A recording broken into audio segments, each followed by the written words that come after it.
जेव्हा अनेक जाणत्यांच्या तलवारी गंजून पडल्या होत्या, बुद्धिवंतांच्या प्रज्ञेला चळ भरला होता, मर्दांची पावलं विकलांग झाली होती, सामान्य रयत दुष्काळाच्या तडाख्यानं मोडून पडली होती, तेव्हा उरली सुरली माणसं एकत्र बांधून तुम्ही रस्ता खोदला.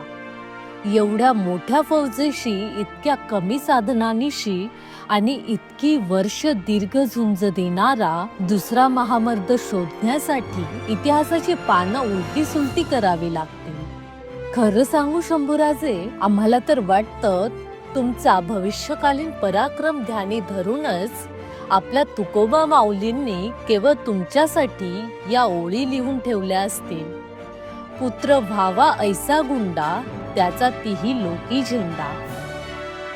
अशा दमदार उल्लेखात विश्वास पाटील लिखित संभाजी ही कादंबरी आपल्याला शंभूराजांची आणि शंभूराजांच्या शौर्याची कहाणी सांगते.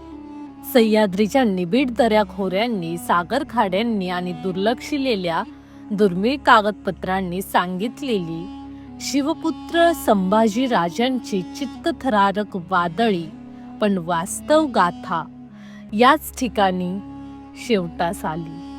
मात्र हा शेवट आजही आपल्या सगळ्यांना प्रेरणा देतो आणि त्याच ठिकाणी आज आपण आलो आहोत. आज आपण आलो आहोत अशा गडावर जिथे इतिहासाच्या पानांवर जळजळीत रक्ताच्या शाईने लिहिलेली आहे एक वेदनादायक पण अभिमानास्पद गाथा. बहादूरगड म्हणजेच धर्मवीरगड. नमस्कार मंडळी, मी पूजा आणि स्वागत आहे तुमचं पूजा ट्रॅव्हल स्टोरीजच्या अजून एका इतिहास गाथेत. सुरुवातीला धर्मवीरगडाची ऐतिहासिक अभ्यासपूर्ण सफर करून आपण पुढे तुळापूरला निघणार आहोत.